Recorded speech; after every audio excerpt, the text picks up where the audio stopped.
now. For help from an operator regarding calls from this facility, dial 7 now. Your call has been accepted. Hello. Yes, sir. Yeah, I wasn't able to get a hold of him, but I'll have him shared later on, okay? Okay, cool. Just make sure you send it to like Jasmine and all them so they'll be able to share it. People in Louisville know we on. Well, we on the air. That's what's up. All right, we got King Kendrick, Lamar Wilson on the line. He's been incarcerated for a time now. He's going to give us an update, give the people an update on what's been going on with him, kind of inform the people, and just to hear a refresh of his voice and where his mindset is today in the growth. First of all, I want to give thanks to my Lord and Savior Jesus Christ. Shout out to Ronnie for the interview. Definitely appreciate it. As far as the update on my mindset, y'all heard it from the top. You know, I'm focused on the Lord Jesus Christ, who's my strength, and who's definitely helped me through these trying times of what I would call a tribulation. But I've definitely been able to, you know, continue to keep my mind focused on what I need to focus on. And to be able to continue to, you know, find strength as far as, you know, reading the Word of God and, you know, watching the things that I watch on my tablet within the whole. For those of you that don't know, I'm currently a Bullitt County inmate, but I'm being incarcerated at Louisville Metro Corrections here in Louisville, Kentucky. I've been kept in the hole now for approximately 7.5 months, going on 8 months. I've been in the hole. They won't let me out the hole. I'm not PC or check-in or anything like that. What they're claiming is that I am an insurance risk, meaning since I'm not a Louisville inmate, that I'm not allowed to go in the dorms because if something happens, then, you know, Louisville would be subject to a lawsuit since I'm not a Louisville inmate. I'm being held under what you call a comp hold for Bullitt County because I do have open cases. Because I had incidents transpire with the deputies out of Bullitt County, where I have now 4 circuit court cases that have been pending since 2022. They will not run a trial. They will not do anything. They currently just got me being detained. I've been wanting a trial, fast and speedy, all of that. They won't give it to me. Civil rights have clearly been violated, but I do have 4 circuit court cases that are open as far as like assault on deputy that I've been accused of. And also I have another case where they're claiming that I spit on the judge, and then I have another case where they're claiming I spit on another deputy at the jail. So a total of 6 circuit court cases, 1 district court case. And also, I'm being held on 996 days contempt of court, which I've been held in contempt since December the 2nd, 2022. So I'm currently over 800 days in. I think my out date will be August the 24th, 2025, when I'll be done with the contempt of court. And then if they haven't ran my trials by then I'll be eligible to bond out, which I should be given bonding credit and be let out the jail. But yeah, 996 days contempt of court. I'm over 800 days in. I've been in the hole, but basically my entirety as far as I've been locked up since October 16, 2022. I've been in a hole all of 4 months, a total of 4 months. I was out. The rest of my time I've been in a hole the whole time, but I thank God that I've been able to, you know, make it through. The Lord said those that endure to the end will you know, be stronger. Struggle produce strength, and on top of that, we have to go through what we're going through to be able to comprehend and understand the story of Christ, which is a story of suffering, a story of endurance. And so with that, you know, I'm just taking all that I'm going through, all that the systems put me through, of course, put me through for my position and the stand that I took on the Breonna Taylor situation, the Breonna Taylor case, me exposing, you know, the officers and the people that I felt like did not do the noble thing, which I do consider myself, the decisions and the things that I've done as far as that case was a noble thing. It came from within. It was something that my heart led me to do. I knew there was going to be consequences and repercussions. Anytime you stand up to, you know, people who are in positions of higher power, such as like within government and police officers and mayors and governors and things like that, which involved a lot of people, attorney generals. The Breonna Taylor case involved a lot of high people. And for me to alter a governing plan with me exposing the lies and the things that have been told in that case, I've been, targeted and punished. But I will endure to the end. And like I said, I just want to thank my Lord and Savior for, being there with me through the whole time. Okay, so you just spoke on the protest. So Black History Month just passed. Is there any like civil rights leaders that you that inspired you during the movement to do the noble decision that you made in the Breonna Taylor case, or is there any like Malcolm X's or Martin Luther King's or any of those type of guys, Muhammad Ali, anyone? Well, when it comes to the Malcolm X's, the Martin Luther Kings, and the Muhammad Ali's, of course, for those of you that know, I do have a background with boxing, and I am from Louisville, Kentucky. So a lot of respect, just period, for Muhammad Ali, just based off that. And also, being a person who is a friend with Muhammad Ali's son, I've actually had the privilege to eat dinner with his wife before. I actually, was invited to go to the funeral service that they had here in Louisville, Kentucky. Muhammad Ali is always from childhood, with him being a Louisville legend, it's just something that's in me. That's in my blood. Like, I believe Muhammad Ali is in every Louisvillian's blood. So mad respect for him. I look at him as someone that's bigger than, civil rights. I look at him as just like the ultimate humanitarian. The man was the ultimate man of God, and a lot of respect for him. When it comes to Malcolm and Martin, those are very, very big shoes when it comes to those conversations, because there's some controversy there. There's some things that I discovered in my studies when it comes to Malcolm X and when it comes to Martin Luther King. But of course, definitely inspired by Malcolm X, definitely inspired by Martin Luther King, but not inspired like the masses and the majority are inspired by. There's other things that inspire me about them that may shock and surprise you. But at the end of the day, the people that, when it comes to like civil rights movements and things like that, the people that I look up to the most are people like Medgar Evers. A lot of people might not know who he is. James Baldwin. And of course, the original Martin, Martin Luther, the monk. I feel like Martin Luther, the monk, was a person that was just completely underrated as a person that was one of the leading figures that participated in the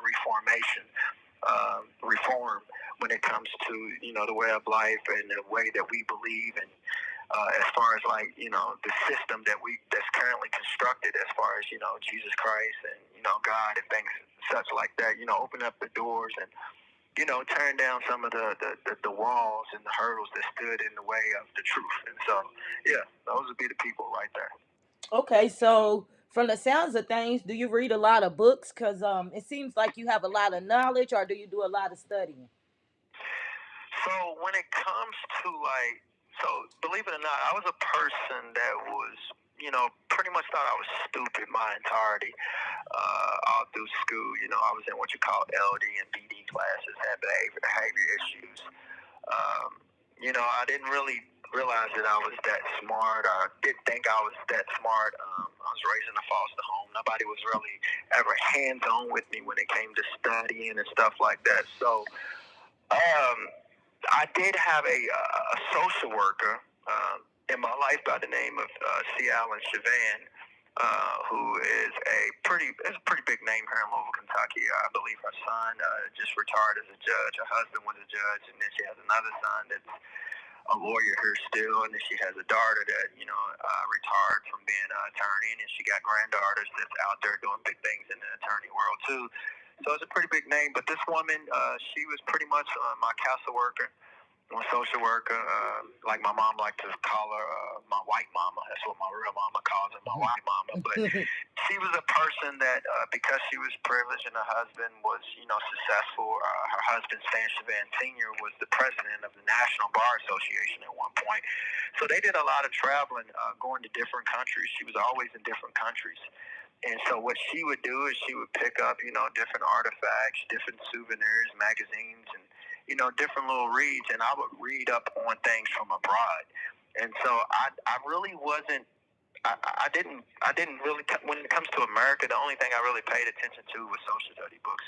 That was the only thing I was interested in.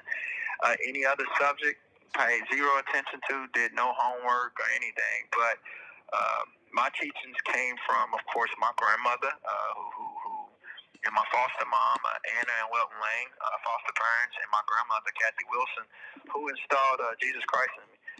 And so, with the teachings of Jesus Christ, and then with Cial and Chavan, taking all the trips she took around the world, and me able to, read something here and there about this country and that country. Before you know it, I had enough information to pretty much, I guess, be considered smart. You know what I mean? And so that's where it comes from. Okay, so you self-taught. It's a lot of self-taught. See, people, you can self-teach yourself some things and become very intelligent. Just take the time out to read and self-teach. Okay, going on to the next subject. You don't know too much about the music today, so I can't ask you about the music. So let's go ahead and pass that question. What? You can ask me about the music. We can see if I can answer it. What's the question?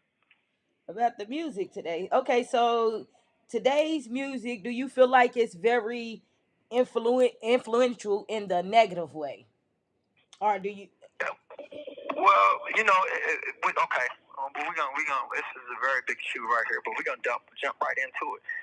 So when it comes to music, of course, me again, being from Louisville, Kentucky, we have a rapper here by the name of ESTG. We have another artist by the name of Bryson Tillett, and of course we have Jack Harlow, and then we have a few people that is not as big as them, but that's our big three, okay? And so influential in a negative way, yeah, most definitely, but also influential in a positive way. We take somebody like an ESTG, right? Like for me, initially, I'm like, I just don't want to listen to that. I'm not listening to dude because I'm hearing, what's coming behind that and what dude is talking about, right? But I realize it's not necessarily him, and it's not necessary that his content is negative. It's all about, do I have the discernment, the discretion power to be able to listen to that and not let it override my spirits in the way that I'm thinking, and let it control and force me to do some of the things that he's talking about. Well, we have to understand when it comes to music, and I was a person that was very judgmental, especially when it came to ESTG, because it was a dude that's hands-on with my city, and a lot of people was posting blame on him for a lot of things that was taking place, murders and such in the city because of his music or whatever. But we have to understand that people vent, and people have a story, and so now that, I've taken time out, in the jail, because a lot of these inmates are in lyrics or whatever, and I sit back and I listen to some of his stuff. I realize, well, first of all, this is his story. He's saying this is very, but at the same time, where I'm at and where my walk with Jesus Christ, and not control me. And so I don't think it can be as far as in a negative manner, but it's all about where's your spirit at. That's the question we need to be asking. Listen to what we're about to listen to. You know what I mean? Are we going to be able to listen to it, the story, and not try to become that person? And that's not the artist's fault. That starts with the home. That starts with your spiritual walk. A lot of us are listening to things that we don't have the power, as far as the spiritual power. This call will be terminated in 1 minute. To override. You see what I'm saying? And so on that note, I no longer judge music the way I used to a few years ago. Being incarcerated made me switch up the way I look at that. It's not about the art. Yeah, because a lot of artists is going to jail right now. You know what I'm saying? So that's what made me bring up that question, because I know you probably didn't bump into a few artists or things of that sort on the other side. Yeah, most definitely. There's a lot of Louisville is a city that has a lot of rappers, and these guys are good. And a lot of them appear to be talking about. I'm gonna call back when it hangs up. A lot of them appears to be talking about a lot of negative things, but if you just listen to them, it's their story and their vent, and then it shows you where these people need to be tore down and rebuilt up. And that's what I do. I listen and I realize, okay, what are they going through? How can I attack the situation? How can I turn them down and rebuild them back up? And that's what it's about. It is what it's about. And tear it down and rebuild and back up. How could you do that in the communities? And we're gonna hold that question till you call back.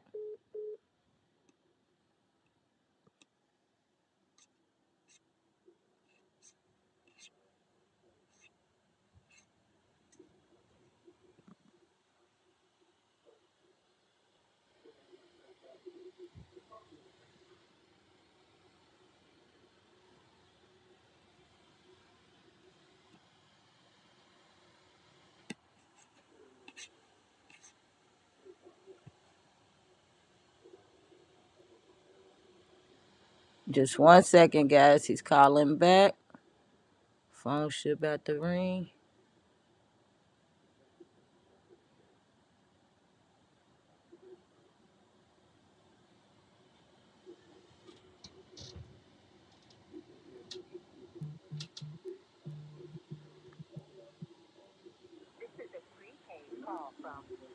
Kendrick Wilson. An inmate at a correctional facility. Three-way or call waiting is not allowed, and they automatically disconnect this call. This call is also subject to being recorded or monitored, except for privileged communications between attorney and client. Please select from the following options. If you consent to this call being recorded, and to accept this call, dial 1 now. To reject this call, dial 2 now. From an operator regarding call from this facility, dial 7 now. Your call has been accepted. Okay, so we left off on you saying turn down and build back up. So I once heard you say before that you would like to work in the communities and build up the communities, and that's a part of your agenda before your situation that set you down. Well, going back to the question with the rappers. Let me say this because I think this is all gonna flow into the question you just asked. Okay, so when I'm saying tear down and build up, so I listen to these people and I credit a lot of people locally that know who H Block Duke is, and of course some people around the country. He's starting to buzz around the country know who H Block Duke is, but I credit H Block Duke. For my way of thinking. Because like I said, I didn't listen to him at ESTG. Of course, me living in Louisville, I heard about what was going on, but I didn't want to listen to this stuff, mainly because I was that kid in high school that used to listen to like Lil Jon and the East Side Boys and stuff like that. And anybody who grew up with me in high school and was with me in the clubs, they'll tell you Kendrick was on the first line. Kendrick's the dude that's going to take the first punch. That's what I was known for. I used to let the music control me. So on that note, when the music then shifted to where it's literally talking about guns and killing and all this stuff, I didn't want to listen to that stuff because I know I'm the type person that go out and mimic exactly what the music's saying do. Like, I credit my success in life when it comes to business because I listen to Jay-Z. Jay-Z was my favorite rapper, so some of the things that he was talking about as far as the game, I mimicked, and then I was able to have the success and see some of the money that you're supposed to see when you listen to what he, is known for, the blueprint. And so I was able to incorporate that into my life, and before you know it, I wasn't just wearing collar shirts. I was actually a business owner, and I actually started to have some. Listen up. Speak, brother. We came out here the other day, and the reason why we've been marching, as y'all can see, as we march, we get more and more numbers. We came out here the other day. Check this out, y'all. Check this out. We came out here the other day, and we had a crowd of. When I started to, start understanding that I'm attacking the situation the wrong way. I actually listen to these dudes and pay attention to their music so I know how to communicate with these people. And when I listen to, H Block on the phone and we talked for almost 2 hours because I was trying to figure out, and this goes with the community work, I had, got a hold of him and me and him would talk because I was trying to figure out how to in this thing that people are now labeling the war that was going on between, people such as, Duke and ESTG and other little wars that was going on throughout the city. You got East End, West End, and you got, the both sides. And Listen up. Speak, brother. We came out here the other day, and the reason why we've been marching, as y'all can see, as we march, we get more and more numbers. We came out here the other day. Hey, check this out. Check this out, y'all. Check this out. We came out here the other day, and we had a powerful protest. What I want y'all to say, because the only reason why we out here is for one reason. We want, because it's not on in the music, but we can, if you got, people who are willing to listen to him and, learn what type of person he is, then we can honestly attack this situation, and I can begin to somewhat, tear down some of the negative things that's in his life and rebuild him back up. I honestly believe and got faith in myself that I can do that. And that's to say, I haven't, got to meet ESTG. I haven't talked to him, but I honestly believe, and a lot of people that I spoke to throughout the jail, about him and asked questions about him, they say, oh, no, it's impossible. And I honestly believe, and all things start with faith, you know what I mean? I honestly believe that if I can just talk to some of these people, that'd be the beginning of the change, and that'd be the beginning of, actually, rebuilding our community. But before we rebuild it, we got to tear it down. But before we can tear anything down, we have to listen. And we have to listen to first of all, the people who are being accused. We got to listen to the G's. We got to listen to the H-Block Dukes. I'm not talking about just their music. We have to listen to, them behind the scenes, what's on their heart, what's heavy on their mind. And that's what I'm willing to do. I'm definitely willing to go. I know what they all got in common is the damn police in jail shit. That's all I know. They all got in common shit. I mean, don't we all? Don't we all? But at the end of the day, what I'm saying, we got to start somewhere. And I'm just throwing those names out there because those are the names that the city recognize, you know what I mean? And so, to make a long story short, yeah, I do want to be hands-on with the community. But I am starting to realize that, the city of Louisville is, I ain't going to say never, but they're reluctant to give me the title. They're reluctant to make me a part of the traditional regime as far as what's going on. They're not gonna. They're probably not gonna ever give me a traditional seat at the table to help the community. But that doesn't stop my show.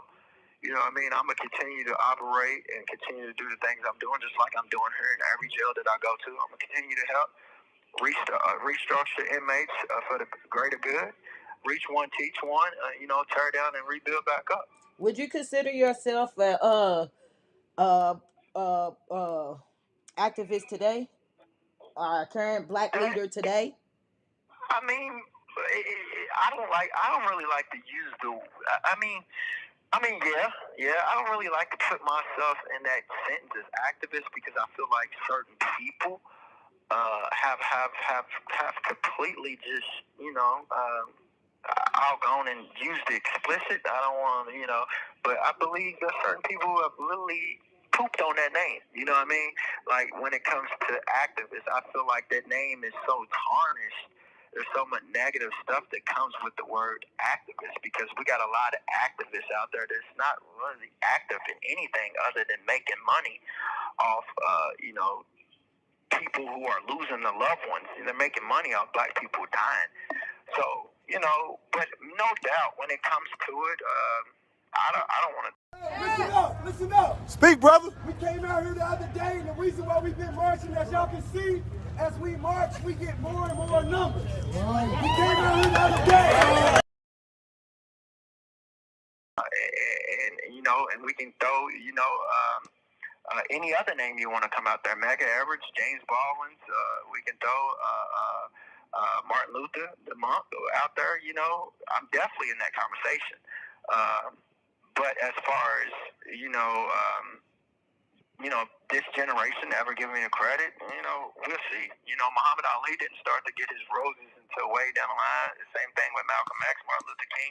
These people didn't, get that credit until they was dead. And then on top of that, when it comes to the story of Jesus Christ, this man came here and literally performed miracles and did all the things he did. And his story didn't start to take off until 60, 70 years down the road. You see what I'm saying? So, But yeah, I definitely, one thing is God showed me. He showed me what I've done. He showed me why I'm being persecuted, why I'm being punished. And I know 100% that yes, my name is up there. Anybody who writes the history books correctly, and it's not political and it's not built around, just making money or being tied to this organization or being a Mason or being this and that. 100%, I belong in the history books. 100%. Okay. I agree with that one. Okay, so we was just speaking about activists, and speaking of an activist that spoke on you, Tamika Mallory, which also just dropped a book. And she just dropped the book. This That's the second one, ain't it? Yeah, this would be the second book, and she just dropped this book on Friday, and it's called "I Live to Tell the Story." And some of it, just to give you a rundown of it, some of it is about the different people she was supposed to be a voice behalf of. Mm-hmm. So this is what the story I guess she's telling in this book. So what's it based on, like the protests, or is it based on Yes, Rihanna, or based on all the people? all the people from the protesters. Well, She lived to tell the story 211. I don't know about Tamika. Like, one thing about Tamika, I will say this. I'm not a fan. Now we have to make sure that it sticks. So that's that on that. And I'll just jump to the point about Kendrick. I see people asking about why it says Kendrick may not be on a level of commitment to change like her, though. I don't know what all has been said because I got to get off of here. But here's what I will say. When you disrespect people and then you world, like she was making it as if she was standing up for Breonna Taylor, which I didn't understand. If you're standing up for Breonna Taylor, how can you have a problem with me? And so, with that being said, I don't know. I kind of now we have to make sure that it sticks. So that's that on that. And I'll just jump to the point about Kendrick. I see people asking about why it says Kendrick may not be on a level of commitment to change like her, though. I don't know. And I believe that, the so-called activists and the leaders and the people that was involved with this, if Tamika D. Mallory can sit down with the police and different people that she sat down with and talked to, then she should definitely sit down with a person such as myself and have the conversation. I believe that she runs from that because at the end of the day, there's not a person. Kenneth Walker, who was on the scene, who's Breonna's alleged boyfriend, who's on the scene, and who allegedly shot John Manley. Kenneth Walker cannot talk the Breonna Taylor incident with me. Nobody can sit down and talk it with me because at the end of the day, the way I've studied it and the way that I broke down, they just can't talk. Nobody can hold water with me when it comes to the case. Nobody in the world, like literally, can hold water with me when it comes to that case. And the people that could do it are dead.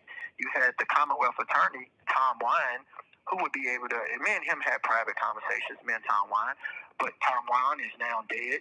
And then you had Tanya Hassman, who was the chief clerk. Now we have to make sure that it sticks. So that's that on that. Chief circuit court clerk, she's now dead. And then you had my auntie, who was one of the chief clerks on her end, as far as the child support division, but she knew exactly what was going on and was familiar with Tanya Hassman's work and Tom Wine's e-filing system, which is the system that breaks down, and it's going to show us if the warrants are real or fake, or if they've been entered or not entered. They're all dead. And when it comes to Kenneth Walker, he's not going to have the conversation as far as on a real level and speak the truth, because at the end of the day, he's subject to be arrested, because at the end of the day, these people all participated in covering up the murder. It's just that simple. And I can prove it, and I think I have proven it to people like yourself who's paid attention to me. But everybody who was involved with that case, and I truly mean everybody, the officers that was on the scene, all the way up to the mayors and the governors of the city, they lied. And I understand some of these lies was told for good reasons, but then some of the lies was told for bad reasons. But I continue to stand my ground, and I speak the truth as far as, what they did. Now we have to make sure that it sticks. So that's that on that. And I'll just jump to the point about, now we have to make sure that it sticks. So that's that on that. And I'll just jump to the intentions was good. Now, did these people have good intentions when they lied? I don't know. I'm not going to speak on that. I don't know the answer. But at the end of the day, I know they lied. Okay. Well, we're gonna go ahead. I don't know if you heard this video yet, so I'm gonna go ahead and play this video. Now we have to make sure that it sticks. So that's that on that. And I'll just jump to the point about now we have to make sure that it sticks. So that's that on that. And I'll just jump to the point about Kendrick. I see people asking about why it says Kendrick may not be on a level of commitment to change like her, though. I don't know what all has been said because I got to get off of here. But here's what I will say. When you disrespect people and then you have challenges, people are not going to go to your aid. Kendrick has done nothing but be nasty, accusatory, and a liar. He's a liar. He's a fraud. And therefore, I would not do shit to help Kendrick. I wouldn't care what happens to him. I refuse to get involved with somebody who has been a liar. He has tortured Breonna Taylor's family. He's lied on her mother. He has lied on our community. And so when 2K, I appreciate you being nice when you say I'm not against Kendrick. And I'm actually not. I think you're right because, you know, I'm not against anybody. But as far as I'm concerned, Kendrick could kiss the black side of my ass. Period. And no, it's not Kendrick Lamar. It's an idiot named Kendrick that lives in Louisville, Kentucky, who's done absolutely nothing but be disrespectful and lie on people. And so as far as I'm concerned, Kendrick can kiss my ass and right here, sir. And I don't give a damn what happens to him.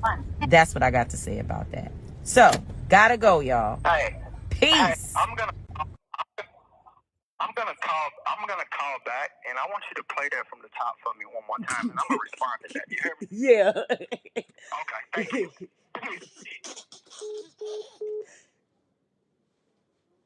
Hey, I think it's his first time hearing that, guys. It's his first time hearing that. Make sure y'all sharing this and getting the message out here. Because it's already explaining. It sounds like we can piece it together just from this short conversation. Let's see. Listen up, listen up. Speak, brother. We came out here the other day, and the reason why we've been marching, as y'all can see, as we march, we get more and more numbers. We came out here the other day. Hey, yo, check this out. Check this out, y'all. Check this out. We came out here the other day, and we had a powerful protest. What I want y'all to say, because the only reason why we out here is for one reason. Now we have to make sure that it sticks. So that's Recorded or privileged communications between attorney and client. now we have to make sure that it sticks. If you Listen up, listen up. Speak, brother. We came out here the other day, and the reason why we've been marching, as y'all can see, as we march, we get more and more numbers. We came out here the other day.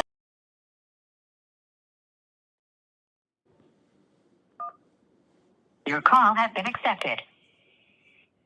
Hello. Hello. Now You we ready? have to make sure that it sticks. So that's that on that. And I'll just jump to the point about Kendrick. I see people asking about why it says Kendrick may not be on a level of commitment to change like her, though. I don't know what all has been said because I got to get off of here.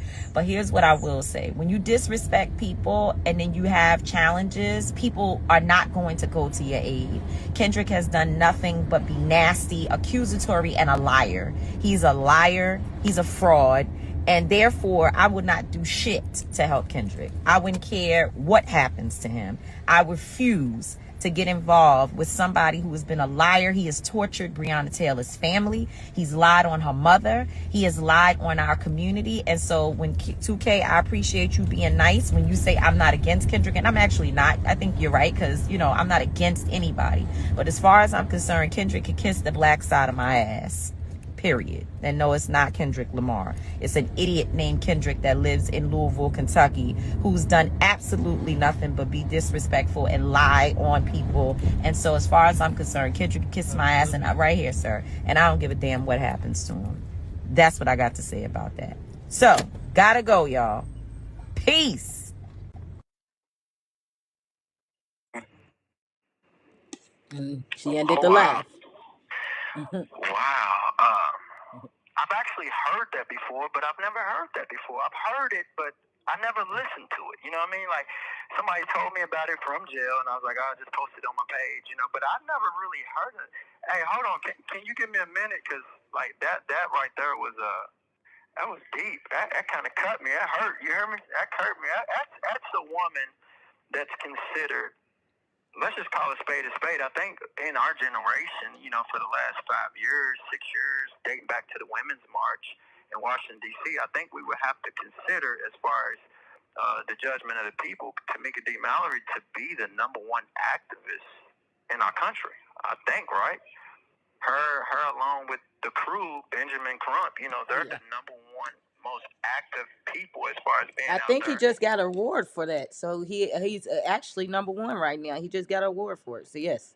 Right. So with that being said, damn, she said a lot right there. But what I will say is, again, I talked to the woman face to face. How does she consider me a liar? That seemed personal. That soundbite that she just gave, it seemed personal. It really seemed personal. Like, it really seemed like she knew me or something. Like, she sounded like an ex-girlfriend or something. Like, I've never met her. You know what I mean? At the end of the day, what I did, let me make this clear. What I did, and this is before she came on the scene, before her name was ever mentioned in my city. See, I was buzzing, and the news had done stories on me, and my name was already out there. As far as the Louisville, Kentucky, Breonna Taylor case, what I did is I spoke truth, and I stood up to dirty cops. And what I did is I went down to my city, who has a lot of people who lack wisdom, knowledge, and understanding all around the board. And so what I did is I went down to the protest before Tamika D. Mallory them showed their face, and I helped lead the protesters. I helped educate the protesters, and I broke down. There's clips on her. They see the clips. Yeah, and I helped broke down what was going on. So for her to be mad at me, I'm not understanding. And then the person who paid her, which is Sam Aguilar, he reached out to me before, you know, that he went public with them. He reached out to me and asked me to be the private investigator on the case. I don't have a college degree or any of that. I'm sorry that Sam brought me in. I worked the case, and within 35 days, he paid me $18,500, and I was able to pick apart all the lies that was being told in that case. And so for Tamika D. Mallory to be mad at me and claim that I'm a liar, it's very confusing. I would love to have a sit down with this lady one day, but I know she's not going to do it. I know she has handlers, she has people, Minister Farrakhan, I believe, was the person who was handling her at one point. I know Jay-Z is kind of, involved in what they got going on. And these are people that I looked up to. I looked up to Minister Farrakhan, Jay-Z, he's always been at the top of my list as far as people who have grown me into what I am today. I wish they could set it up. Could set it up to where we can sit down. But again, I'm just a nobody. They don't want my name to get out there, because at the end of the day, once my name gets out there, I about to say, you can't be a nobody. You just don't. It sounded like they didn't even want your name. Like she was forced to mention you because there was so many people mentioning you. Well, here's the thing. They know that the truth is going to get out there. She was forced to mention me. She definitely was, because the people here in Louisville, outside of those protesters that was paid to carry out lies, the whole city knows, Kendrick Wilson is the Breonna Taylor case. Not only the whole city, the whole Commonwealth. And, presidents and stuff, they had to get briefings on this situation. From Donald Trump to Joe Biden, they all know who I am. That's the type noise that I made from right here in Louisville. And I didn't have an organization or anybody backing me. I just had my God, which is the most important thing that you can have, our Lord and Savior Jesus Christ, and I had my heart and my integrity. So at the end of the day, this is what I'm going to say about Tamika D. Mallory. I would love what she has to say. And for the record, my name is Kendrick Lamar, and that's spelled Lamour. But for purposes of drawing in the crowd, I spell Lamar the same way as the rapper, but mine is actually spelled Lamour. But my name is Kendrick Lamar, so when she said not Kendrick Lamar, yeah, I'm actually Kendrick Lamar. But I would love what she has to say about Kendrick Lamar, the rapper, and the job that he did on exposing exposing Drake. I would love what she has to say about that, because last time I checked, that man he's won several Grammys. His name is ringing bells. That's how God works. You see how they try to bury my name, but then God comes in the name of a rapper and keep my name still circulating is beautiful, right? So every time they hear Kendrick Lamar, they got to think about me. My haters literally think about me every time they hear this man's name because his name is my name. That's how God works. But I'll say this. I would love to hear what this number one activist has to say about Kendrick Lamar, the rapper. Because Kendrick Lamar, the rapper, he did an excellent job at what we call exposing Drake. Certain things that we already know. First of all, I don't even think he really exposed Drake because everything he said, we already pretty much knew, right? So at the end of the day, he gets rewarded halftime at the Super Bowl. He's done won like 5 Grammys. He's making millions off what he did with Drake, right? So what I would say is, what was the bigger, who did the better job at exposing? Me? Exposing the cops as far as what they did in the Breonna Taylor case and the system and all the lies? Or did Kendrick Lamar do a better job at exposing Drake?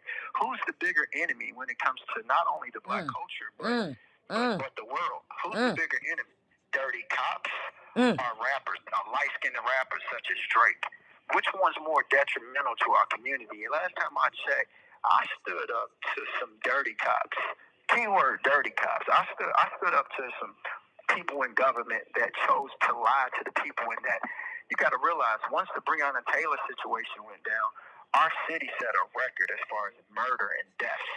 It was an all-time high, and it's been going on for about 4 to 5 years in a row now, right? So last time I checked, I stood up to that. So I'm trying to figure out, how can a woman that don't even know me, she's never sat down with me, how could she even judge me? Let me guess. It's because I made so much noise that she was forced to watch my Facebook. That was an instrument being used, a tactical instrument being used to create the stage, to take over the stage that was filled with so many lies, the Breonna Taylor case. There was the stage that was being dominated by her and other people that was filling it with lies. And I took it over through my Facebook and forced them to watch me, forced them to pay attention to me, forced them to learn my name. From my kitchen of my home that I owned way before the Breonna Taylor case, a home that I bought with my money, a home that I kept my bills paid. Let me tell you something about Tamika D. Mallory. Before she came to Louisville, she was struggling to pay her bills. She was struggling to make her car note, but then when she leaves Louisville and the Breonna Taylor case is still going on, but after they didn't lie to the people and she's executed the agenda, which is calming down the protesters, she's worth a few million. She's writing a book and she's mad at me because I don't rock like that. There's a book that'll come out eventually from me, but it'll be once the story's over.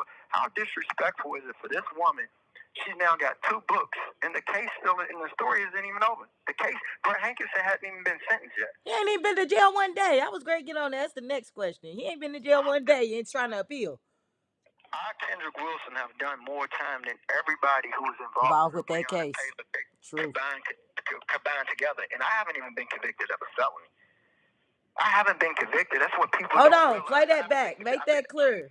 Make that clear. I've done more time than everybody, all the officers, all the alleged drug dealers, and everybody who was involved in the case. I've done more time than all of them put together, and I don't even have a felony on my record. So I'm just trying to figure out why this woman speaks on me with so much hate when I really put in the work. I really put in the work. I'm sorry that Breonna's mama didn't pull me inside and say, "Hey, Kendrick, look, we're gonna lie about what's really going on, and we don't need you to be a part of it." I would have been like, "Okay, cool, y'all gonna lie? Let me remove myself as far as being the private investigator, and y'all go tell whatever lie y'all want to, but ain't no blood and none of that gonna be on my hands." But when you use me and you take my work and you twist it, and then you sell my work for $12 million and you bury it, and then you got me out there high and dry, I have to communicate the truth, and that's what I did. That's what I did. That's what I did. And they're mad at me because at the end of the day, you see where they all at. They all hiding right now. They can't speak Breonna Taylor case because they've been silenced by the government. They can't even really say nothing because they know everything that come out their mouth is a lie. And my thing is, with Tamika D. Mallory, like, I actually have sympathy for her because I honestly don't think she realized that she's been lied to about a lot of the situation. But if she ever took the time out to sit down with me and look at my evidence and see what's really going on and see that I was fighting those officers and I had had pretty much exposed those officers in the federal court way before they killed Breonna Taylor, then she'll know that I'm the truth. I wasn't doing this for clout. I was doing this because I was called. I was doing this because I was chosen, like literally chosen, and literally called, not only by God, but Sam Aguilar. Literally called me and asked me to help them because he seen that I had my own case and I had already got them indicted in the federal court rooms on my own case. So I'm not understanding the woman at all, but at the end of the day, it sounds personal, and that's what's throwing me off because I don't know this woman. But that little sound bite, that was personal. And I guess she can only be. It can only be personal because of it. Got to be the truth for what you just told us. If I was trying to choose between if I was homeless or how I'm gonna get my car fixed or whatever you said, it hit deep because that's the truth, and the truth hurts. Well, it's personal. I can tell you why it's really personal. Because I messed up a lot of money. Yeah, they made a lot of money, but they would have made a lot more. When I did what I did, that messed up a lot of people's money. Let me tell you something about Black history, and I'm so glad that the month of February is over. And let me tell you something about Black history. This call will be terminated in 2 minutes. It costs a lot of money. Like it costs you a lot. Like they make a lot of money off celebrating Black history, okay? They make a lot of money celebrating it. But when you are a person that actually makes Black history, you're a person that actually, the person who's creating the Black history, doing the work, it costs you a lot of money. Like I've lost over $1 million on paper of my own money. Like I was a business owner. I worked at Ford Motor Company. I've been caught up in this situation for years now. I've lost over $1 million legally on paper. Okay, and this is a person who's I am the epitome. I'm real deal. Like I real deal, like made history. They'll probably not have nobody give me credit for it, but real deal made history, right? While these people are creating history. This call will be terminated in 1 minute. They have the nerve to celebrate. They have the nerve to put a book out, and it's all lies. And that's the issue that I have with some of the people that came before them, because when you get into it and you study, you see a lot of the stuff with a lot of these so-called people are lies. These people are not who we think they are. Yes, there's certain things that certain people should be credited for, but a lot of the things this country, and they didn't make the narrative of Black history fit their agenda as far as, and that's a lot of people are led astray, and it's sad. But at the end of the day, I hope that she gives me an interview one day. I hope she gives me an interview one day and we talk before the people. I find it very, very sad. I'm gonna call right back. Let me call right back, okay? I'm right here. Right back. Right here.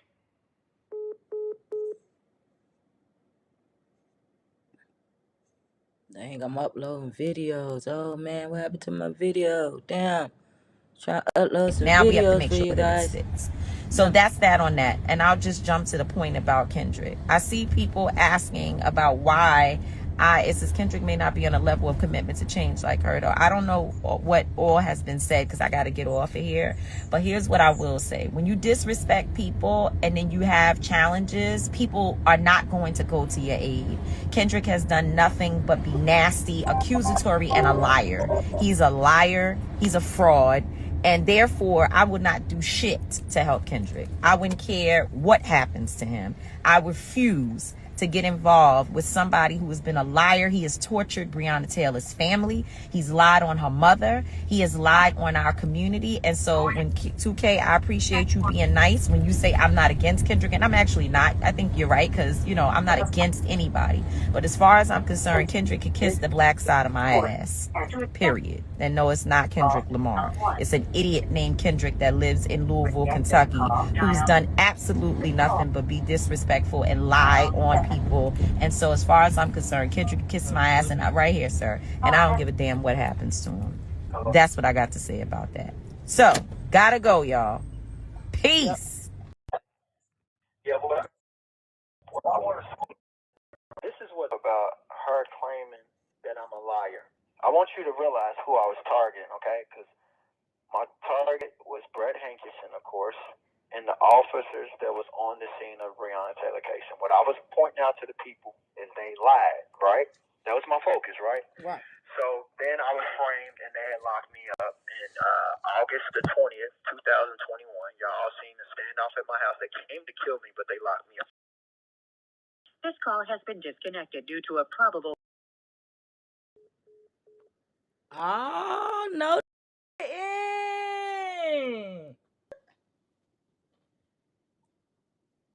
So who was on three-way? Is that what y'all doing? Anyways, it don't stop there. We still got more. Make sure y'all send in that money to his Cash App. And I need to put his Cash App up, but I don't need it, guys.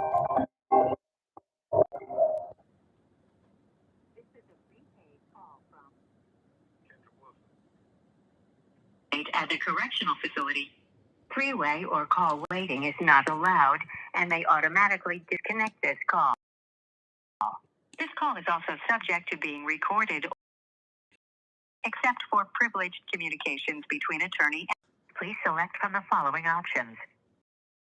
Consent to this call being recorded, and to accept this call, dial 2 now. For help from a courier regarding calls from this facility, dial 7 now. Your call has been accepted. Hello. They hung us up, but we back. When there's too much truth going on, they finish this. So I was locked up August 20th, 2021. They had friends. They clearly came to kill. You see the amount of law enforcement that was outside my house, and I had streamed this situation on social media. Very intense. 6 situations that took place in Bullitt County, Kentucky, just on the outskirts of Louisville, Kentucky, where Breonna Taylor was killed. So I was then locked up. I was locked up for 5 months. They had stuck 5 cases on me. In all those cases, I represented myself. They had $100,000 bond on me, just one case, and then they had a couple other cases with small bonds. I think my total bond was a little bit over $150,000.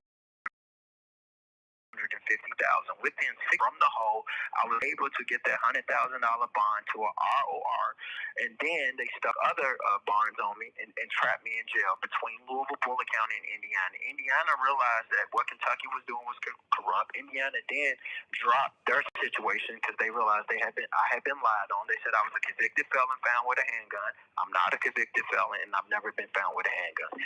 So they lied to get me in jail and made up all this crap. Within 5 months, by February the 4th, 2022, I was then released from the jail. So what ended up happening is, once I got out February 2022 no more, I waited and waited and waited to see what Tanika and everybody was going to do. Nobody did nothing. Within a couple months, I then ended up walking into the federal headquarters of Blanken Baker Lane here in Louisville, Kentucky. I went live. My followers and viewers and people in Louisville, Kentucky, seeing what I was about to do, and I told the city I'm about to get. Within a week and a few days of me leaving the headquarters, those cops were federally indicted. Tamika D. Mallory and all these people were mad at me. But what I want y'all to realize something, I think it took, I don't know if you remember the date, but this was, I think it was August the 27th, 2022, once I had got out of John Manley. Now, mind you, I'm exposing the officers. I'm calling all of them liars and saying what they did on the scene, whoop, and I'm proving, that they're lying. I want y'all to realize something, and this is where the Black history comes into place, and this is where Tamika Mallory, she can't hold water with me. Officer John Manley, the officer that was shot, allegedly shot by Kenneth Walker during the Breonna Taylor incident, he reaches out to me. A year later, I finally respond. He's like, he wants an interview. He wants to, an interview. We talk. You remember that interview I had with John Manley? Yes, we seen that. Yep. Now, mind you, I had been calling the cops out. This is 2022. I had been exposing them since 2020, right? It's 2022, August 27, 2022. I interviewed with him on one of my IGs, right? And I hope you post that interview later. The interview I had with John Manley. Dudes, the interview that Gail King had with Kenneth Walker, and it outdoes the interview that Michael Strahan had with John Manley. You got to mind you, I'm on IG. Me and John's interview is completely unedited. Okay, this is a live interview, and I believe it lasted for over an hour. What I want to ask you, Ronnie, who watched that interview, did that man ever call me a liar? No, he never called you a liar. He just said he didn't want to talk about certain shit because it was too sensitive. But he never called you once a liar. Not only did he not call me a liar, that the officers lied. He said, yeah, I don't know what. He admitted that the officers lied. I didn't go directly for him because I was trying to have respect because I knew the federal situation. But he, not only did he admit that what I was saying was true, then he sent me a book. You know what his book said? He sent me a book. He signed the book and he said, Kendrick, keep being, but it basically said, Kendrick, keep being the man you are and keep telling the truth. That's what that's basically what it said. And he signed it, sincerely, John Manley. All I'm saying is, if the officers on the case that I was taught to Tamika now, they just got exposed because they was fraudulent. But that they wasn't my target. My target was Brett Hankison. If I'm exposing these people, you never hear Brett or anybody come out and call me a liar. You know why? Because they know that I was telling the truth. So how can Tamika D. Mallory, a woman who literally know, I'm of the belief, and I hope that I'm right, because this is the only thing for her. She knows nothing about nothing when it comes to that case. She was just a pawn, a puppet used to go out there, and they literally handed her agenda, told her what to do, and she literally was a shepherd to the sheep, and her was to control the sheep here in Louisville, was protesting and making people uncomfortable. Mm-hmm. So she was paid to get the sheep to stop protesting and stop making the white people uncomfortable and to calm the protesters down. And she executed her job. Cheers to her. But what throws me off is the fact that she's trying to come off as an activist in the person was really an advocate for the Breonna Taylor case. One person that told no truth or anything when it came to that case. She had the audacity to sit up there and point the finger at Daniel Cameron, out of all people. She pointed the finger at Daniel Cameron, the cops that was on the scene. And then what's crazy is she never exposed. She's supposed to be the Women's March in Washington, D.C., a woman activist and all of that stuff, right? She never one time while she was in our city exposed Brett Hankison to stuff that all these women came out and alleged that he did, and there was supposed to be a lot of proof. She never backed the Emily Terry's. She never backed the Margot Borders. She never backed all of these women that Brett Hankison had allegedly sexually assaulted. And I had once got with me and said, hey, until we can get him on the Breonna Taylor case, let's stick it to him on this stuff. You know, when it comes to all of those cases, go look at what happened to those cases. They all got swept under the rug. She never stood with the African family that was above Breonna Taylor's apartment. Do you not know bullets went into their apartment? So why is it that Benjamin Crump and Tamika D. Mallory is listed as black activists, and they're going to go down in history books, right? But you had Chelsea Napper and her family, who was white.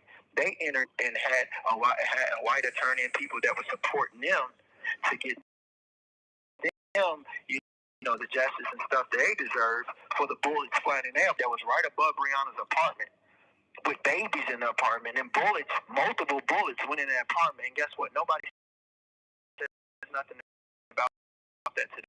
Completely swept under the rug. And these are the things that Tamika D. Mallory now literally got brought in town to silence people like myself. They took influencers and other influencers throughout the city, and they used them to know who was down there. I was clearly one of them, and I was the one who was literally making the most noise and had the most information on what was really going on. And the people was rallying behind me, and they didn't like.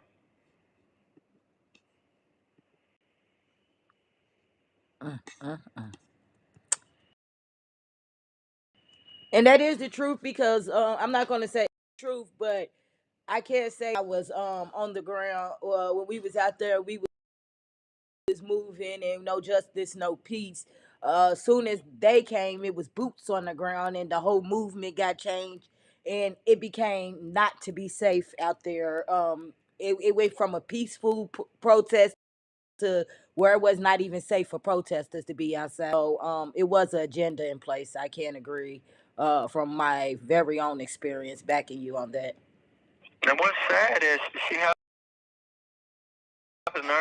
I'm a liar, but have that they call, Summer Dickerson, but her real name was Amber. You have a woman that's testifying under the name Summer Dickerson, but her name is Amber Duncan. Nobody called that out. I called that out.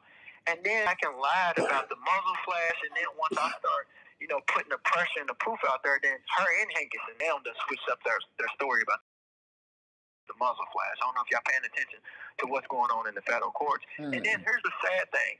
If you look at what just transpired in the last 4 months on the Breonna Taylor case, you got Jennings. She is now about in April, based off of, they're saying that shooting took all of 10 seconds. The entirety of the entire shooting took 10 seconds. That's a lie. And it's very important that the judge know that the shooting was longer than 10 seconds, that these officers actually had time to reload and go to their car and get more guns. And because if you saying that Hankinson and these officers did what they did just based off merely 10 seconds, you're thinking that this out at them and blah, blah, blah. All of that is lies, man. And they're letting right now what's in the federal courts, nobody's challenging it, which the main person that should have challenged it was Summer, a.k.a. Amber Dickerson. She should have been the person to speak up and say the shooting was longer than 10 seconds, because you got to remember, she called the police. Remember I played her 911 call? And it was 4 gunshots rang out. That's longer than 10 seconds right there. First heard the gunshots. She's covering for her daughter, then she unlocks her phone, and then whatever, she calls 911. That's more than 10 seconds right there, right? Then she actually gets on the phone talking to 911, and then more shots rang out. That's longer than 10 seconds right there. So for the judge to say a federal judge to say that lets us know that the lies have now entered the federal courts. And it's sick. And I've been sitting back watching it. There's a lot of things that I can call out. But it's sad that people like Tamika D. Mallory supposed to know the truth or claiming that they know the truth and I'm a liar, but they're not saying nothing on top of that. It's been destroyed. The only person WLKY has been investigating allegations of unlawful arrest made against that same officer. We spoke to a Louisville man, Kendrick Wilson. That same officer. We spoke to a Louisville man, Kendrick Wilson, who filed a lawsuit against Brett Hankinson and the LMPD last October, calling Hankinson a dirty cop with a vendetta. Drew Gardner has the story. And he needs to be exposed because he tried to take away my freedom. Kendrick Wilson has had several run-ins with LMPD and Officer Brett Hankinson and says it's no coincidence. He says his first encounter with Hankinson was in March 20. Now we have to make sure that it sticks. So that's that on that. And I'll just jump to the point about Kendrick. I see people asking about why. WLKY has been investigating allegations of unlawful arrest made against that same officer.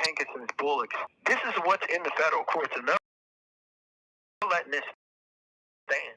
When I can prove that all of that is a lie. I can prove the whole story while leaving a bar in St. Matthews. When I opened the door to get the girl in the cab, because the Uber was ready to pull off, he came and pushed the same officer. We spoke to a Louisville man, Kendrick Wilson, who filed a lawsuit against Brett Hankinson and the LMPD last October, calling Hankinson a dirty cop with a vendetta. Drew Gardner has the story. And he needs to be exposed because he tried to take away my freedom. Kendrick Wilson has had several run-ins with LMPD and Officer Brett Hankinson and says it's no coincidence. He says his first encounter with Hankinson was in March 2016 while leaving a bar in St. Matthews. When I opened the door to get the girl in the cab, because the Uber was ready to pull off, he came and pushed the door, slammed the door shut. And I'm like, who is this guy? And basically started pulling the girl. Wilson says he was unknowingly with Hankinson's ex-girlfriend, and that's when his trouble began. Over the next 3 years, Wilson, who owned a barbershop on Bardstown Road, was arrested. Came and pushed the door, slammed the door shut. And I'm like, who is this?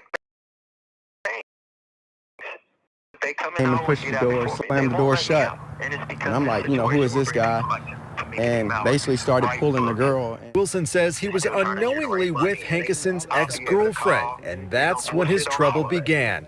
Over the next 3 years, Wilson, who owned a barbershop on Bardstown Road, was arrested by Hankison 3 times.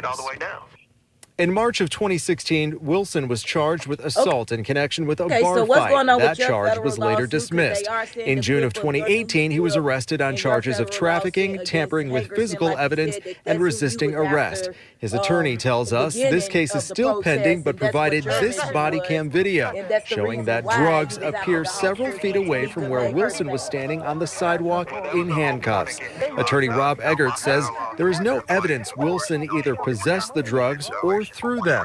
Bystanders can be heard in the video saying they watched someone drop the bag on the ground. Months later, in October of 2018, Hankison arrested Wilson again in St. Matthews for criminal trespass and trafficking cocaine. According to the lawsuit and court records, those charges were dropped less than 2 months later after lab tests for drugs came back negative. In October of 2019, Wilson details another incident. Not only have I been falsely arrested, my business has been taken away from me. My house has been raided. I was slandered in my neighborhood. I just bought my house a year ago. You know how many cops pulled up at my house? They took me out in front of my business, in front of all my customers, had me in handcuffs. According to Wilson, police said they were searching his home, car, and barbershop for drugs. A barbershop Wilson owned for 3 years, where even the mayor had visited. WLKY has been investigating allegations of unlawful arrest made against that same officer. We spoke to a Louisville man, Kendrick Wilson, who filed a lawsuit against Brett Hankison and the LMPD last October, calling Hankison a dirty cop with a vendetta. Drew Gardner has the story. And he needs to be exposed because he tried to take away my freedom. Kendrick Wilson has had several run-ins with LMPD and Officer Brett Hankison and says it's no coincidence. He says his first encounter with Hankison was in March 2016 while leaving a bar in St. Matthews. When I opened the door to get the girl in the cab because the Uber we was ready to pull off, he came and pushed the door, slammed the door shut. And I'm like, who is this guy? And basically started pulling the girl. Wilson says he was unknowingly with Hankison's ex-girlfriend, and that's when his trouble began. Over the next 3 years, Wilson, who owned a barbershop on Bardstown Road, was arrested by Hankison 3 times. In March of 2016, Wilson was charged with assault in connection with a bar fight. That charge was later dismissed. In June of 2018, he was arrested on charges of trafficking, tampering with physical evidence, and resisting arrest. His attorney tells us this case is still pending, but provided this body cam. So basically, you said what happened with my federal lawsuit. So let me give you a quick rundown because y'all know I'm long-winded. What happened is, when judging that quorum, they had, COVID and stuff was going on. Showing that drugs appear several feet away from where Wilson was standing on the sidewalk in handcuffs. Attorney Rob Eggert says there is no evidence Wilson either possessed the drugs or threw them. Bystanders can be heard in the video saying they watched someone drop the bag on the ground.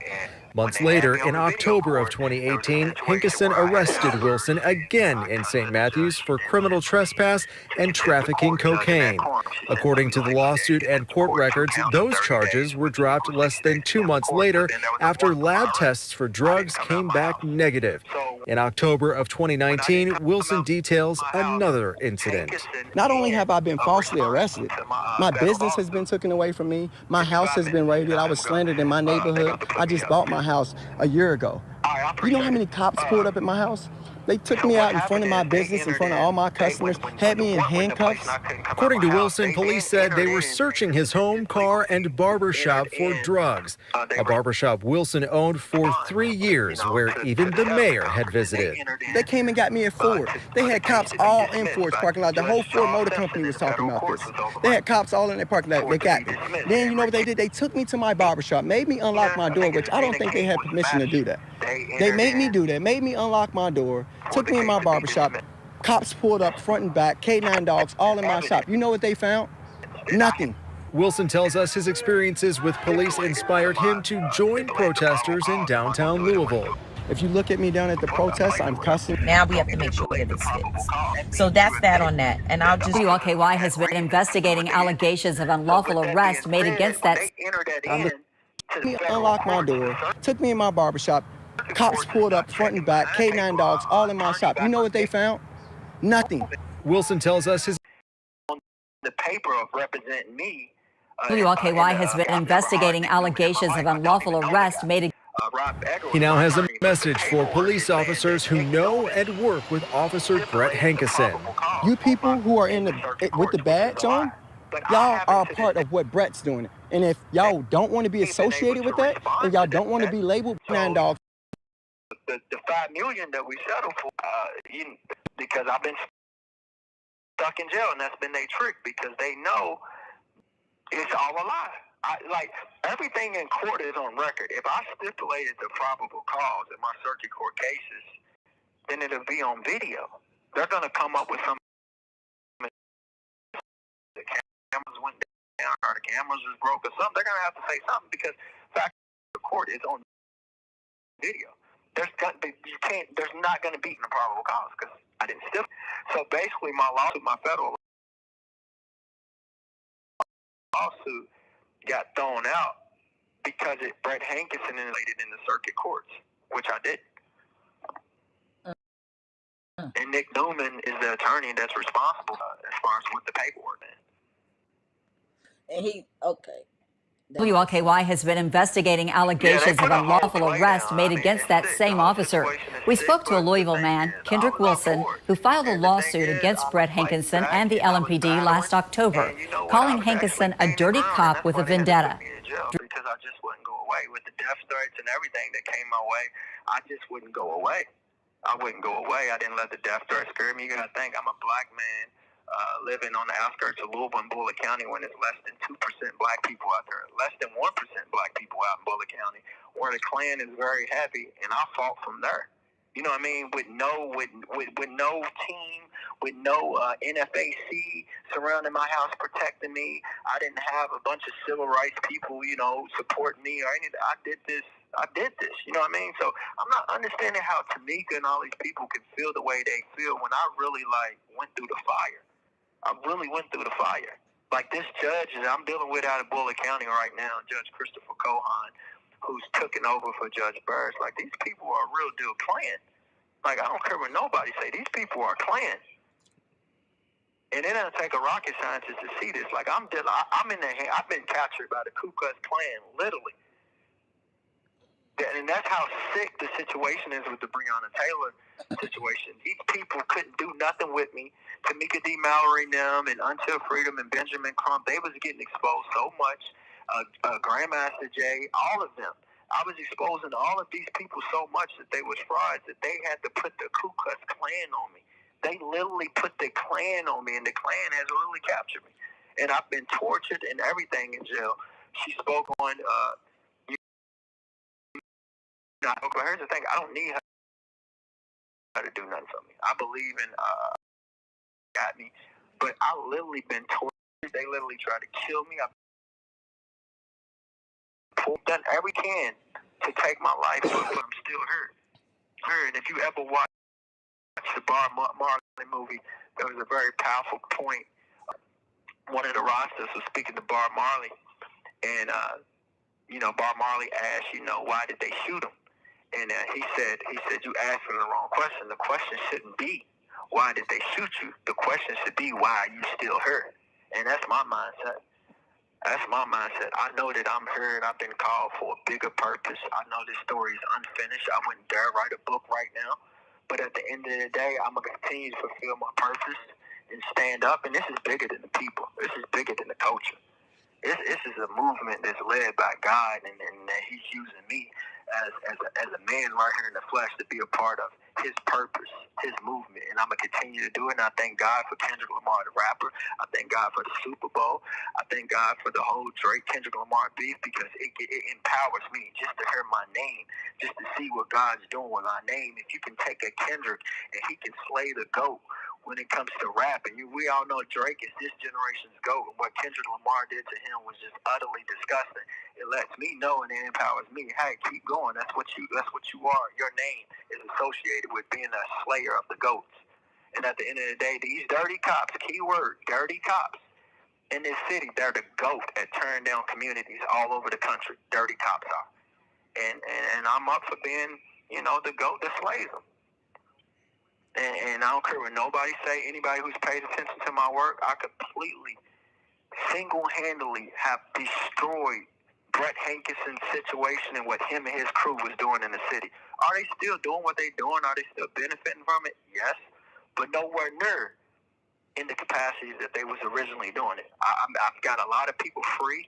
There's a lot of chicks that's no longer being trafficked, being sold in the sex trafficking world. There's a lot of people who was put away in prison that are free now because they filed their appeal when I made my move and I was earning out those cops.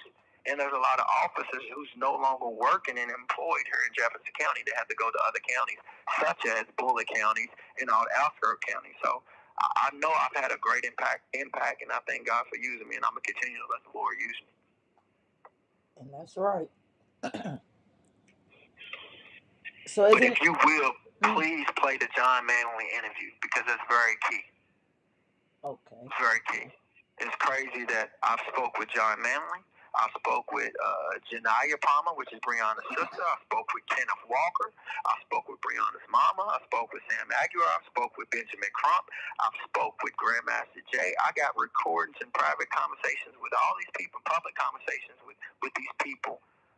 How am I the liar? When you listen to these conversations, you'll see who the liars are. You'll see who runs from public conversations.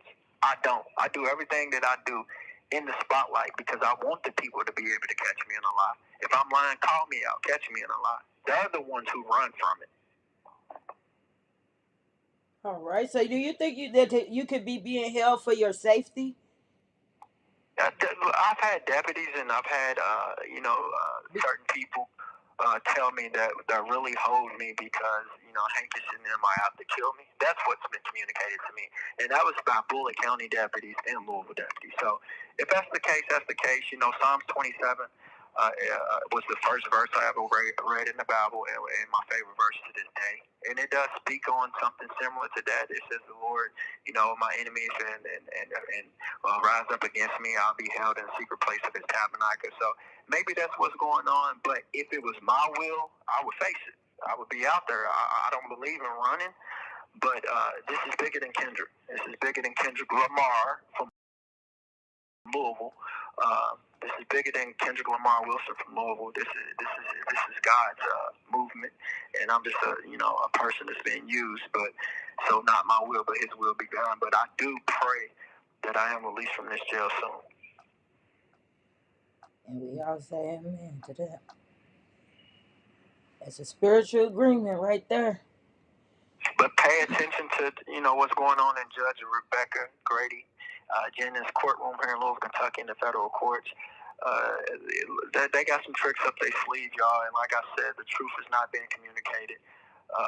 But I'm gonna fall back and I'm gonna let God do what He do. And like I said, if God willing, and if God permits it and ordains the situation, my book will eventually come out one day. Maybe it's 10 years, 20 years, 30 years down the road. It'll come out. And the truth will come out. That's one thing about the truth, man. Lies can stand for 2,000 years, but eventually they got to fall. And I don't care if it's, it's not even about me because I know the truth. I know one day when it comes to that situation, the truth will come out. Just like we have a president, Donald Trump, who's now threatening to expose the situation with, John F. Kennedy and Martin Luther King and all these situations where we've been told this, but he's saying, he's about to expose the truth. So it goes to show that, what's done in the dark eventually will come to the light. And one thing about the Breonna Taylor situation, it was literally done in the dark. You know what I mean? And it's going to come to the light. It's definitely going to come to the light. Literally.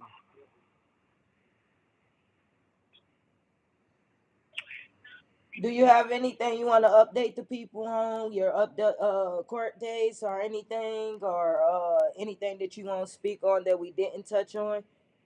I don't have a court date. Last time the public defender that they used to communicate with me, I don't want him to represent me. I don't let him represent me, but he continues to come to court. Sits beside me is a guy by the name of Duncan Varder. Last time he came to me, he told me that, they're trying to kill me. And that's crazy because he's like the second public defender to tell me that. But he won't get me a court date. I keep asking him to file for a motion to dismiss. The sick thing is we got a number of black attorneys here in Louisville, but none of them will step up and represent me pro bono. It's disgusting. That's why I say this is bigger than culture. I no longer look at the movement as a black and white thing anymore. I look at it as a good and evil.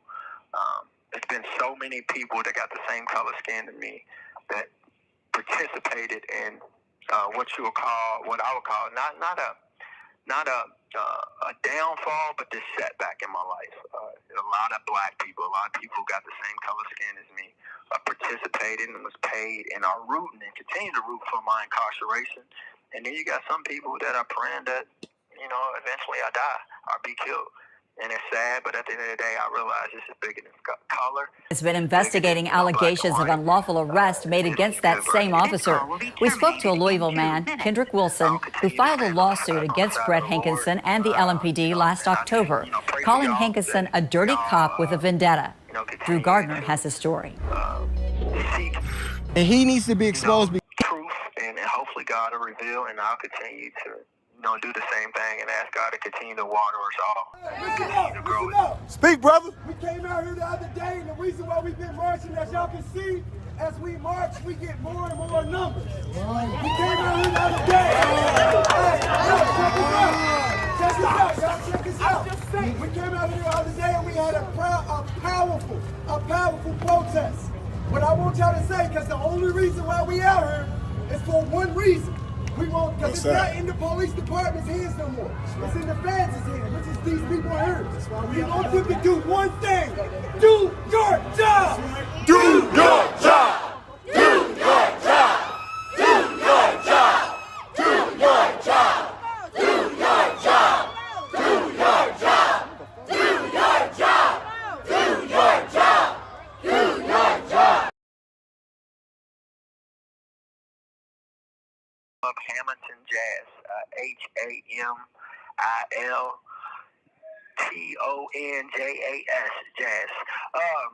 But hey, set it up, man. Hashtag Jay-Z set it up, man. Y'all get Jay-Z's attention. I know he's hands-on with this situation. Set it up. The sit-down needs to go down between me and Tamika Mallory. Y'all, man, Jay-Z set it up. I grew up listening, idolizing that man, but at the end of the day, set it up. Real talk needs to be really talked out, so let's set it up. I really want that sit-down with Tamika D. Mallory.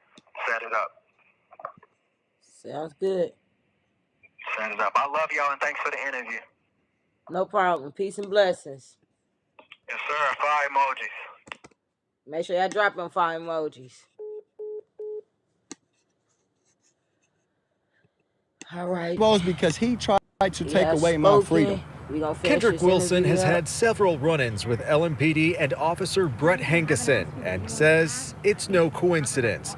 He says his first encounter with Hankinson was in March 2016 while leaving a bar in St. Matthews. When I opened the door to get the girl in the cab, because the Uber we was ready to pull off, he came and pushed the door, slammed the door shut.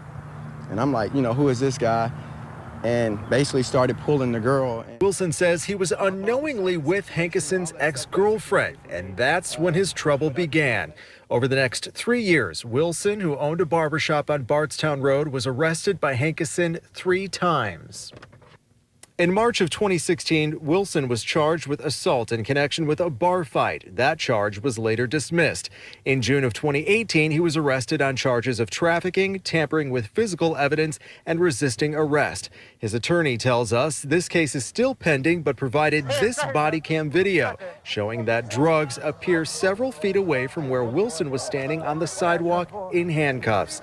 Attorney Rob Eggert says there is no evidence Wilson either possessed the drugs or threw them.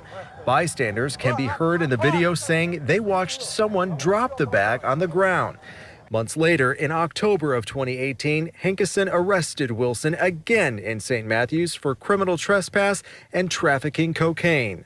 According to the lawsuit and court records, those charges were dropped less than 2 months later after lab tests for drugs came back negative. In October of 2019, Wilson details another incident. Not only have I been falsely arrested, my business has been taken away from me. My house has been raided. I was slandered in my neighborhood. I just bought my house a year ago. You know how many cops pulled up at my house? They took me out in front of my business, in front of all my customers, had me in handcuffs. According to Wilson, police said they were searching his home, car, and barbershop for drugs. A barbershop Wilson owned for 3 years, where even the mayor had visited. They came and got me at Ford. They had cops all in Ford's parking lot. The whole Ford Motor Company was talking about this. They had cops all in their parking lot. They got me. Then you know what they did? They took me to my barbershop, made me unlock my door, which I don't think they had permission to do that. They made me do that, made me unlock my door, took me in my barbershop. Cops pulled up front and back, K9 dogs, all in my shop. You know what they found? Nothing. Wilson tells us his experiences with police inspired him to join protesters in downtown Louisville. If you look at me down at the protests, I'm cussing, I'm screaming, I'm yelling because I'm furious. When I was in his car, I was cussing, screaming, I was yelling because I was furious. But listen to the words that I was saying to him. I told him he's a dirty cop. I told him he's gonna pay for this. I told him I'm gonna bring him down. And he laughed and giggled. Laughed and giggled. He now has a message for police officers who know and work with Officer Brett Hankison. You people who are with the badge on, y'all are a part of what Brett's doing. And if y'all don't want to be associated with that and y'all don't want to be labeled bad cops, then come out and talk. And you guys need to turn on him. Quit protecting the shield and the badge. This is no longer a brotherhood. Drew Gardner, WLKY News. I'm extremely skinny. Look at me, y'all. Y'all know I've always been pretty fit. I've been, pretty straight. But I probably weigh like 145 now because it's bad. What they do to me in here is bad, y'all. I can't really speak too much on it because, it's going to be a lawsuit and all that. But just know they've done me bad. And make sure all of y'all they say they love call you. up the bullet camp. I love y'all too, man. Shout out to Team Fire Emoji, man. Make sure y'all all call up to Bullitt County Jail tonight and ask them when are they going to release the video of what happened to me today, and will it be made public? And somebody call the news and let them know. I heard how Tell them what happened to you before the phone hang up. They was doing stuff to him. They basically poisoned me today, and so when civil they rights poisoned me, violated. they tried to get it in my mouth, but they got it in my eye, and I clocked out. I pretty much clocked out on them because they wouldn't let me rinse the poison out my eye. They intentionally did this, and this is on camera. The guy got caught. But make a long story short, it turned into a pretty epic event where it led to blood being all over my ceiling and blood being on every single cinder block in my cell. My blood, I would add, is blood everywhere. But at the end of the day, Wave 3, WHAS 11, Fox 41, whoever else, 32 for you, they all need to request Take a minute's this post. video and try to figure out what happened. Yeah, they need to figure out what happened, because here's the thing, y'all. I find it a tad bit odd that in the beginning, all of the news was posting me all on their channels, even TED Talk. TED Talk tried to get a hold of me, but Ashley Hillman was my attorney, and she turned down TED Talk, and I wanted to talk to TED Talk. But all of these people, CNN, all of these newses and stuff was getting a hold of me, right? And Ashley Hillman was turning them down, telling me not to talk. But I talked to all of our local news, okay? And now the local news has turned their back on me. So the local news, they painted a target on my back, and they made it like they was going to tell my story, but they only told y'all 10% of the story and then never finished the story. I think it's kind of unfair that Wave 3 did that to me, and WHAS 11, 32 for you, Fox 41. They never completed the story. They never even told y'all that I beat those charges that Hankison tried to put on me, and I beat all the cases. And they never told y'all what happened with my federal lawsuit and why it happened. I think y'all need to call the news and ask them, when are y'all going to finish up the story? My story is big time, y'all. It's big time. And on top of that, what's happened to me in Bullitt County Jail is what you call the Ku Klux Klan Act. I need y'all to know this. Judge Porter and Judge Burris are the judges out here at Bullitt County. Porter and Burris. There's only two of them. So one of those judges had to sign the warrant for Brett Hankerson, Luke Fine, Cole Gibson, and Manley, and the rest of them who came out to my house. It was over 30 police officers who hit my house. They had, one of the judges in Bullitt County had to sign that warrant. Now, I'm in both of those judges' courtrooms right now, being judged in both of their courtrooms. So what does that tell you? This is all a setup, y'all. This is all a setup. They're trying to keep me because they don't want that federal lawsuit to get opened back up because they know I'm going to appeal it. Because my lawyers that I had, Sam Aguiar, Ashley Hammond, Annie Mocha, they purposely did not enter any of the evidence. So when you look at my federal lawsuit, there's no evidence there because they didn't enter any of it. And also, Ashley Hammond, she left out a lot of detail as far as what Brett Hankerson and them had done to me. Now, here's the question. We got to figure out if Julia is really, you know, just on some trying to get me locked up and took this money, or if Julia really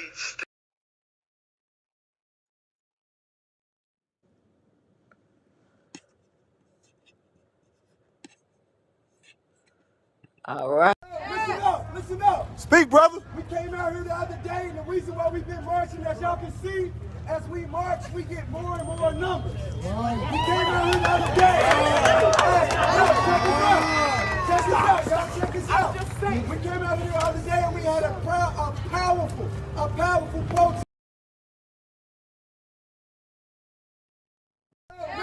Listen up. Speak, brother. We came out here the other day, and the reason why we've been marching, as y'all can see, as we march, we get more and more numbers.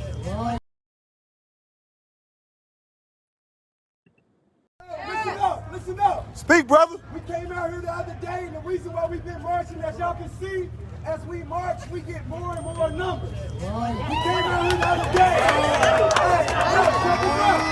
Check us out, y'all. Check us out. We came out here the other day, and we had a powerful protest. What I want y'all to say, because the only reason why we out here is for one reason. We want, because it's not in the police department's hands no more. It's in the fans' hands, which is these people here. We want them to do one thing. Do your job. Do your